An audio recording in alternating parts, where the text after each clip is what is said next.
Hi, beautiful people. Good morning. I'm so excited that you're here. Welcome to Radio Kidnappers, the voice of Hawke's Bay, and you are tuned to your time to shine, all things self-love. Woohoo! I want to go and dance, but I have to sit close to the microphone. So I am your, let's start again. I am your host, Celine Harlow, and for the past 4 years, I have been training women from all over the world to help them find self-love and the courage to really anchor their dreams into reality. That's my tagline, anchoring your dreams into reality. Sounds fancy, right? And we do that in just a few short weeks. So if that's something that you're interested in, then welcome to this episode and listen on. I'm so happy that you're here with me today and that we get to spend this time together. Okay, cool. So we have such an exciting topic lined up for today. I'm super excited to talk about this with you guys. So together we're going to answer a really simple question. Do you know who you truly are? And you have to say it with like this fancy, mysterious voice. Do you know who you truly are? And it's a question that has really fascinated me for many years, even as a child. And it kind of makes me laugh because it's kind of like this serious question that everybody is trying to answer for themselves. Yeah, every spirituality, every religion, every way of thinking, every philosophy has tried to answer that question in one way or another. So we'll try and do that in the next 25 minutes. It's going to be fun. So, you know, what's interesting is that if I ask you, who are you right now, and I don't know anything about you, the first thing that you're likely to tell me is your name, you know, if you have kids, if you're married, not married, what your job is, where you live, where you grew up, you know, where you're from and all of that. And you know, if you feel that you can trust me enough, then you're going to tell me a little bit about your past. It happens often. People tell me about their past and their challenges and their stories straight away. I feel like I have this trustworthy face. And so this is interesting because, you know, when I think about who I am, this is also my, you know, I also come up with those really obvious answers, I suppose. I'm Celine, I'm 27 years old, I come from France, but I live in New Zealand, and I teach self-love, and I'm married to the most amazing man on the entire planet, in the entire earth. I don't know how to say this right now, but my husband is great. But you know, if we go even deeper and I ask you how you're doing, and we know each other, and oh my goodness, did you guys hear? There's a guy recording his show in the studio, and he just like, oh, it sounded very evil. And anyway, so if I ask you how you're doing, you know, the first thing that you're likely to tell me is everything that's going wrong in your life. And I know this because I do it as well. I just had a friend over for coffee yesterday. And she asked me, we don't really know each other very well, and it was kind of like this kind of, yeah, meet-up kind of conversation. Anyway, and so she asked me how I was doing, and straight away I went into, oh yeah, I'm good, but I didn't sleep very well last night, and I have so much work going on. I didn't say it with that voice, just making fun of myself here. And you know, I went straight into everything that went wrong that's going wrong in my life at the moment, which stinks. And you know, like it's so interesting because, well, if the only thing that we can say about ourselves is what's going wrong in our lives, and there's something that we need to change. And yeah, that's what I wanted to say about that. Let me rephrase. Let me think about what I wanted to say. What else I wanted to say. So, you know, what happens whenever you're kind of, you know, how are you, and you're like start talking about your challenges and your traumas and your difficulties, and you know, you're not getting enough sleep, and you're like really snacking at night, and you're like having argument after argument with your partner, and like you really don't like what you see when you look at yourself in the mirror in the morning, and blah blah blah blah blah. You're kind of, you know, every time you do this, you're rewiring your brain to say, okay, so every time somebody asks you how you're doing, you're going to talk about your challenges. And then, you know, slowly what tends to happen is that you kind of start to think about yourself only from the angle of the challenges and the difficulties. And yeah, so in other words, you know, eventually you're going to just become your problems. You are your challenges, you are your difficulties, you are what's going wrong in your life, you are, I don't know, just enough money, you are, you know, the not enough time, you are the too much snacking at night, you are the I cannot stop myself from eating chocolate, I don't know, whatever. And you become those things, and there's so much more to you than this, and this is what we were going to explore in today's episode. So my question to you really is, well, if you're not your problems, if you're not your challenges, if you're not your difficulties, if you're not your unworthiness, if you're not your fears, if you're not your financial situation, if you're not your traumatic childhood memories, if you're none of that, then who are you? If we strip all of that away from you and we put it in a box and it doesn't exist anymore, we throw the box away in the ocean, then what remains? What remains? Who are you if you're not your problems, your challenges, your difficulties, and so on? I would really like you to think about that for a moment. So perhaps you can, take a moment to just be in silence and just be with yourself for a second and really think about that question. This is a question that really changed everything for me. So I'm really excited to share this with you. So who are you if you're not, let's say, your darkness? If you're not your darkness, then who are you? And I'll see this often with recovering addicts or recovering alcoholics. And they'll often introduce themselves and they'll say their name, and then they'll say, I'm a recovering alcoholic.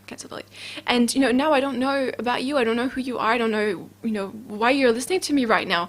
But whoever you are and whatever you've done, you are so much more than your previous addiction. You are so much more than your traumatic memories. You are so much more than the dramas in your life. You're so much more than, I don't know, your debts. You're so much more than all of that stuff that takes so much space in your mind right now.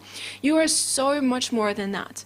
But we have really wired our brain to really think that, okay, so I need to think about my problems, and, the more I think about them, the more I'll be able to think about a solution.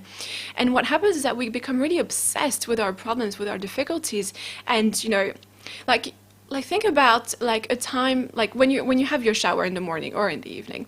It can be an absolutely blissful time when you're like alone and it's steamy and it's warm and you feel great in your body and you can feel your shoulders and your neck relaxing. And then it can also be the most awful time because now you have the space to think and sometimes that's not a good thing, right?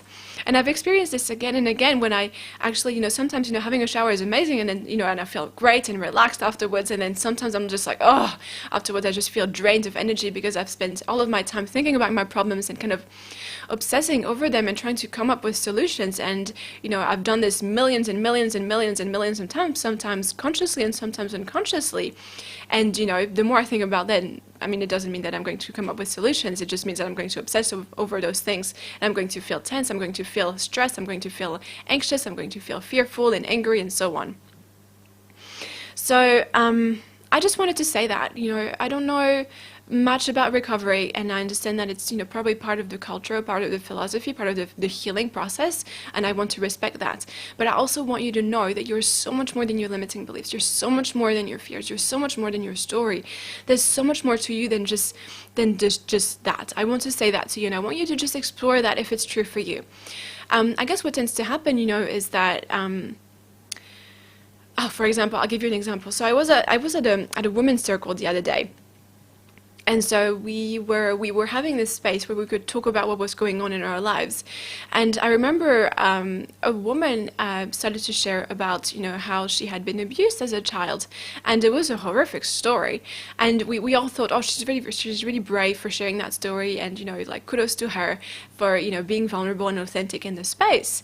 And then what happened is that the energy or the vibration or the frequency or just the feeling of the entire circle, if you like, started to kind of go down, and everybody started to identify with what that lady had shared and started to say, oh yeah, well, I have been abused too. This has happened to me, and this has impacted me, and that's why I feel lonely, and that's why I feel unworthy, and that's why I feel unsafe around men, and so on. And so we kind of tend to identify ourselves with other people's dramas and problems, and sometimes it happens that that trauma, that drama has been so terribly impactful in your life that this is something that really defines you. Like that person who says, I'm a recovering alcoholic. There's so much more to you than your path to recovery. There's so much more to you than your path than what has happened to you as a child. So that's what I wanted to say about that. And I would like to say actually that those failures, those challenges that you've experienced, those huge obstacles, no matter how big they are such a tiny part of you. They are such a tiny part of you. I want you to know this. You are, perhaps you can actually, take a moment and put your hands on your heart right now and perhaps close your eyes if that's safe for you right now. You can always, listen to a replay of this episode. It's always available to you on Spotify and iTunes. Just search Your Time to Shine in the search bar, and you will find it very easily. But if it's safe for you right now, I would like you to perhaps place a hand on your heart and ask yourself, well, if I'm not all of this, then who am I? Just ask yourself that question from a very open space. Just ask yourself that question and see what you come up with. So what's going to happen normally when you ask yourself that question from a very open space is that you're going to start to rediscover yourself. So if you're not only your challenges, if you're not only your fears, if you're not only your dramas, then you're going to remember that you are also your talents, you're also your skills, you're also your, I don't know, that beautiful smile on your face, you're also that, you're also that kindness, you're also compassion, you're also beauty, you're also joy, you're also that beautiful laughter that you have when your partner tells you a beautiful joke. You are so much more than that, and you're going to really rediscover your beauty. You're going to rediscover your dawning lights. That's why my business is called My Dawning Light. You are going to rediscover that other side of you that you previously haven't paid attention to, because it's not really a problem. Like, you don't need to focus on your compassion because you don't need to fix it. But and if you go even deeper into that question, then you're actually going to discover something even more powerful about you. And that's an exercise that I do sometimes, well, actually very often with my private clients. And I'm sure that you can find a few meditations around this in my Facebook page, My Dawning Light. And there is a part of you that goes even beyond your darkness and your light. That is beyond that kind of dichotomy of you, so that goes beyond darkness and that goes beyond light. There's something else that's pure, that is eternal, that is wise, that is healed, that is whole, that is deeply compassionate. And the best word I have for this, and that is pure. There's something within you that is completely powerfully pure. And I often think that this is who you truly are. At the core of you, the deepest part of you is that light within you that is shining, that is pure, that is eternal, that is compassionate. And I'm struggling to put words on this, and I you probably can hear this. It's something that you can feel. It's something that you know within yourself, and it's difficult to put words on this. So I hope that you can feel me more than you can understand me with your rational mind right now. So I wanted to tell you a story, actually, of how I discovered this for myself. So I'm French originally, and when I was 24, probably, I decided that I wanted to go to Australia to do a university exchange program. So I was studying in France, and I decided to go to Australia for 2 semesters. And so I went to the University of Queensland in Brisbane, and it was so exciting. It was such a beautiful campus, and there was so much available to me. The libraries were beautiful, the equipment was beautiful, and anyway, I really loved that time of my life. And during the first week of university, when the semester had officially started, the sports center offered free sessions, unlimited free sessions, for, I don't know what they do in the sports center. But anyway, I went to a free yoga session at the sports center with my friend. And so it so happened that we were kind of late, and obviously it was free. So all the students in the campus kind of flocked into that yoga studio and to do that free yoga session. And so my friend found the last spot on the first row, and then there was no more spots for me. And so the teacher looked at me and said, "Oh, well, you can come next to me at the front." And everybody was like, "Oh no, I'm so happy that I'm not, that girl right now," because I had to stand in the front with the teacher. And I was really embarrassed because I had never done yoga before, and I thought, "Oh my God, I'm going to embarrass myself in front of everybody." And anyway, so I went ahead because, there was no way I could escape. The exit was blocked. So I had to do it. So I put my yoga mat down, and I did my practice next to the teacher. And it turns out that I didn't die, and I didn't embarrass myself hugely, which was great. And at the end of the practice, at the end of the session, the teacher invited us to sit down and to close our eyes and to start to breathe deeply. And I can't remember exactly the practice, the meditation, but I remember that at one point of the meditation, she invited us to simply focus on our hearts and to look at what was within the heart, not on a physiological level, what was emotionally there in the heart, what were the emotions contained within my heart, I suppose you could say. And I'm a very good student, and I love to do what my teachers tell me to do, and I love to do the most amazing job I can possibly do. But I thought that exercise was stupid, and I didn't want to go ahead with it. But because I'm a good student, I went ahead with it, and I knew what I was going to find. I knew that I was going to find something really deeply ugly. I knew that I was going to find darkness. I knew that I was going to find something incredibly sad. I knew that I was going to find loneliness. I was going to find grief. I was going to find deep, deep sadness. I was going to find something mean within myself. I knew that it was going to happen. I was going to look at my darkness, perhaps for the first time. And well, it was definitely the first time. And I knew I was going to find it, but I went ahead anyway, and I focused on my heart, and I focused on what was in my heart. And to my greatest surprise, I did not find darkness. I found light.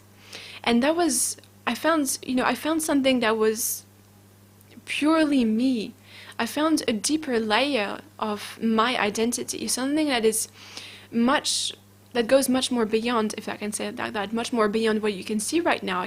That goes beyond, what I look like, that goes beyond what my voice sounds like, that goes beyond my history and, what's happening in my life right now. I found something that was beyond that. And it was such a powerful moment for me. And I think that's the first step that I took towards self-love. And it was such an incredible moment when I realized, and I tell you, I was fully expecting to see darkness, and I'm not lying. I just knew that I was going to find something dark and ugly. I knew it. I just knew it. And it was such a shock for me to realize that I was not darkness. I was something beyond that. I was something pure. And I guess, that started everything for me. And, 2 years later, I decided to teach self-love. And, I became a Reiki practitioner, and I started to work with people, and I started to dive into self-love. And I discovered a lot about self-love in my own journey. And then I started to work with people, and I realized that, oh, my goodness, there's so much more to self-love than, trying to carve out time for yourself in order to have a bubble bath every once in a while. There's so much more to self-love than this, And the core of my understanding of self-love is that dawning light, that light within your heart, that part of you that remains untouched by your experiences in life. Whew, okay, that's what I wanted to share with you. Oh my goodness. That felt really powerful. So I'm going to take a sip of tea. Ken, the producer of this show, made me a cup of tea. And it's just delicious. It's a really cold day right now, as I record this episode, and I'm just really enjoying this cup of tea. Okay, but get me to stop talking for a moment. I actually would like to hear from you, and I know that you're going to need to take an extra step. Sorry, I was like completely immersed in my story, and now I had to go back to speaking properly like a proper person. But I want to hear from you. I want to hear what you're thinking about this. So if you ask yourself, then, if I'm not my darkness, then who am I? Then what is your answer? What did you come up with? What did you discover about yourself? I would like to really invite you to dive into your heart. And, an exercise that I often guide my clients through is, I will just get them to focus on their heart. And, the first thing that you'll feel is the beating of your heart. And then I'll ask them to start to imagine that they're traveling inside their heart until they find a light. And that is an incredible moment when you can realize that you are so much more than what you think you are. And when people think, when they start to when they get in touch with me in order to work with me, sorry, I'm getting really distracted right now. When they get in touch with me to start to work with me, they'll often say, oh, Celine, I'm so excited that I have found you, and I have a list of things for us to work on together. I have a list of limiting beliefs, and I have, that traumatic memory that I want to work on, and this is going wrong in my life right now, and I have this huge list of stuff that I want us to work on. And, I want to tell you that your inner work is never going to be completed. I still have lots of inner work to do, and I always will, I expect. And you don't need to do your inner work as fast as possible so that you can finally love and accept yourself and nurture yourself. Obviously, you need to do that work. You need to, look at that darkness, those limiting beliefs. You need to understand why those things happen and what you're learning from each of those experiences. And that is a powerful, powerful work that you can do for yourself. But I want you to know that you're so much more than this, and you can actually already love yourself. And if you can connect with that eternal, pure part, enlightened, wise, powerful part of you, then that work will be so much easier. Because I guess the practice of self-love starts with self-acceptance. Yeah, it's a practice in which you look at all parts of you and you love each part of you equally anyway, no matter how ugly or beautiful they are. You love everything about you equally. But if you can connect with that part of you that remains, I guess, unsullied, is that a word in English? I think it is, but I don't know how to pronounce it. That remains unmuddied, I don't think you can say it, that remains untouched by the harshness of life, then you will be able to do that work in a much more peaceful and grounded and wholesome way. That's what I want to share with you. Oh my goodness. I guess, there's only so much that I can say about that topic. What I really wanted to invite you to do today is to really go on this journey to discover who you truly are. And it goes beyond your religious upbringing. It goes beyond, what you believe in. It goes beyond whether you think there's a God or whether you think there's not a God. It goes beyond what you think you know about life. This is something that is true for each one of us. And I call it my dawning light, and you're going to have a very different term, once you have found that light inside your heart, and it could be inside your big toe for all I know. It's up to you to discover that. Okay, cool. But, yeah. I guess, once you have found that light inside of you, everything is going to change for you, because you will truly understand who you are from a much deeper perspective. And I think there's only so much that I can say about that topic. So let's conclude this episode for today. So, let's take a deep breath in together. Oh my goodness, I need to calm myself down. And breathe out, and take another deep breath in, wherever you are, and breathe out. One more time, breathe in. And breathe out. Good. So I want to thank you for spending this time with me. I really appreciate that you're spending this time with me. I know I really regret that we don't get to have a live conversation right now and that I'm the only one speaking, but I would love for you to get in touch with me if this episode touched you in one way or another, if it resonated with you, or if you realized something as you listened to this episode of Your Time to Shine. You can go to Facebook or Instagram and just search My Dawning Light, MYDAWNING light, and you'll be able to just private message me. I would love to hear your feedback. And I forgot to tell you guys, do you want to have your question answered in the show? I would love to do this for you guys.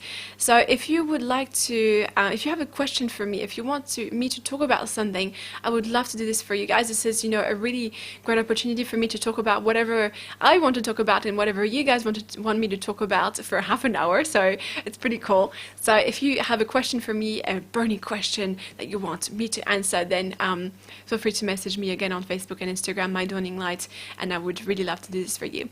So okay, so you're amazing. I love you. You can do anything that you like. You are light, you are powerful, you are amazing, you are compassionate, you are joy, you are compassion, you are abundance. I want you to know this is your true nature. And I love you so much. Thank you so much for spending this time with me, and I'll speak to you next time. Bye.